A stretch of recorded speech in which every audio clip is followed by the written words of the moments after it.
Recuerdo casi inmaculadamente el día en que descubrí que por el resto de mis días jamás volvería a ser niño. Desde mis 3 años fui al colegio del Arce. Era un edificio gigante en Arce y Arévalo, en el barrio de Las Cañitas, antes de que fuera Las Cañitas. Nunca entendí bien, cuando volví 2 décadas más tarde, cómo un edificio podía haberse achicado tanto.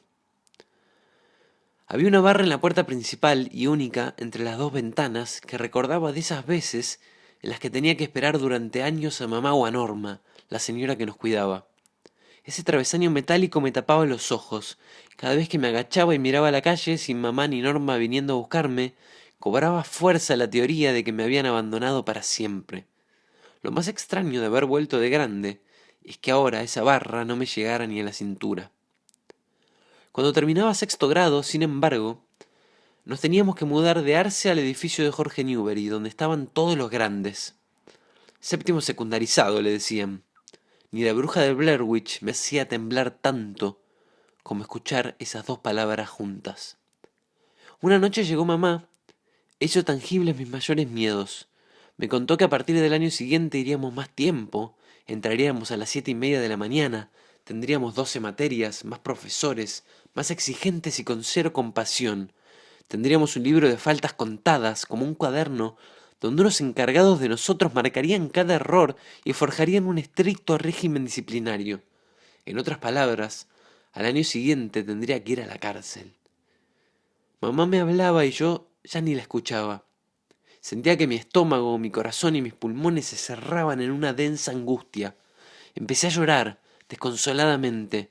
No se trataba de séptimo secundarizado, al fin y al cabo lo atravesaría con mis mejores amigos que conocía desde analfabetos. Sucedía que en mi mente, a partir de unos meses y por el resto de mi vida, sería esclavo de instituciones donde jugar sería casi un crimen. Atormentado le quise explicar a mi mamá, que no me entendía.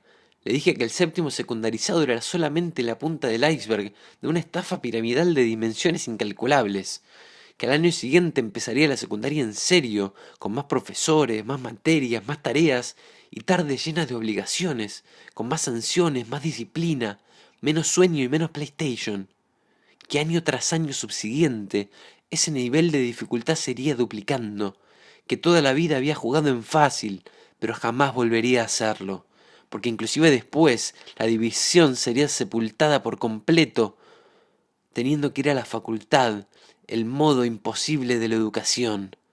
Y ni siquiera terminaría ahí, porque eso era únicamente el prólogo. Después me enfrentaría a la forma más oscura del alma humana, el trabajo, y solo tras 4 o 5 décadas oscuras, al fin saldría en libertad.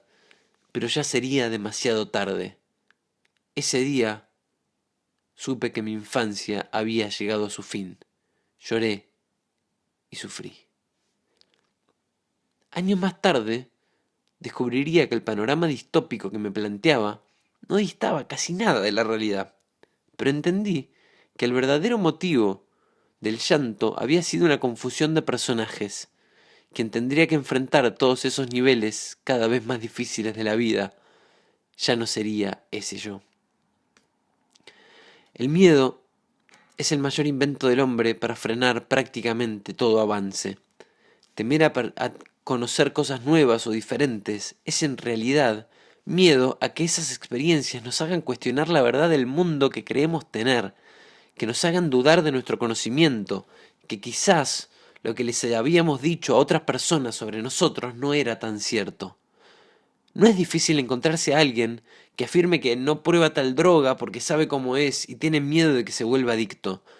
Me parece un mecanismo de defensa fantástico, porque ni siquiera se trata de un miedo, sino su deseo ya no tan inconsciente de que le suceda. En mis largos años trabajando en publicidad, siempre se repetía una expresión que odiaba. Para expresar una opinión generalmente de gusto, decían, me da miedo, completada con cosas como que no se pueda leer bien el texto, que la foto parezca más de pareja que de amigos, que el hashtag no se entienda. Miedo no. Miedo te pueden dar otras cosas, no si la gente va a entender una frase sobre una foto de dos amigos sonriendo con una botella de cerveza perfectamente transpirada colgada en una gigantografía sobre la General Paz. No hay manera de escaparle al miedo, ni siquiera de rodearlo. Por más que lo intentes, siempre te lo vas a encontrar atrás de una esquina, esperándote. Como todo, solo puede superarse atravesándolo.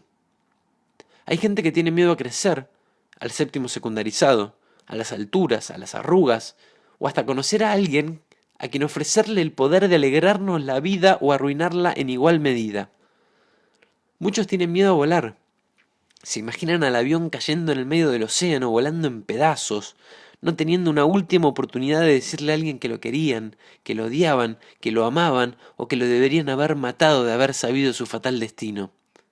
Otros tienen miedo a viajar a países en los que no hablan su idioma, usan su moneda, quedan lejos de su casa o aparecieron alguna vez como locación de noticias terribles en algún medio amarillista.